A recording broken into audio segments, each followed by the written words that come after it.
Ok. Ce qu'on peut entendre aussi assez fréquemment, en tout cas, je l'entends de plus en plus sur les réseaux sociaux, c'est que les produits structurés, on perd souvent. Alors moi, je suis assez éloigné de ça. Hein. Je suis désolé, je quitte beaucoup ma casquette de contre, mais parce que c'est vrai que des fois, je reprends ma casquette de CGP.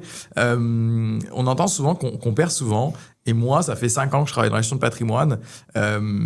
J'ai jamais vu un produit structuré, des clients ou des prospects que j'ai accompagnés, qui a perdu de l'argent au final, d'accord, qui n'a pas été soit remboursé totalement, enfin que le capital n'ait pas été remboursé, soit sur lequel il y a pas eu de coupon qui a été versé. Toi, quel est ton...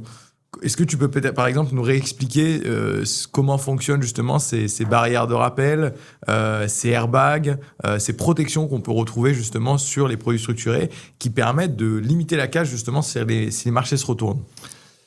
Bien souvent, les pertes qui peuvent y avoir sur les produits structurés, on parlait de la maturité qui était longue tout à l'heure, c'est la sortie anticipée à la main du client. Okay. C'est-à-dire que on s'engage sur une durée de vie de 10 ans, mais si pour X ou Y raison, l'investisseur a besoin de son capital et rachète son produit, parce que le produit reste liquide à tout moment sur la durée de vie du produit, il a cette possibilité de racheter son produit, mais ça se fait à la valeur liquidative.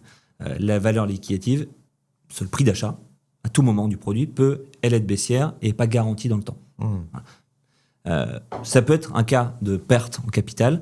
En revanche, sur les statistiques, alors on observe tous les produits qui ont été lancés sur les 15 prochaines années. On a une société qui s'appelle SRP, dont c'est aussi le métier d'étudier les marchés des produits structurés en France, en Europe et dans le monde, et observe qu'il y a moins de 2% des produits qui ont présenté un risque de perte en capital, qui ont causé des pertes en capital pour les investisseurs.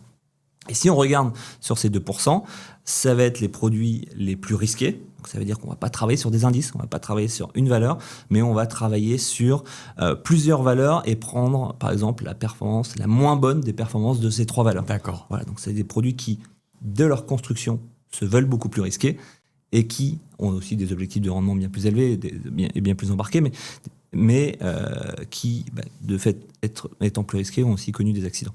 Ok. Intéressant par rapport à ça.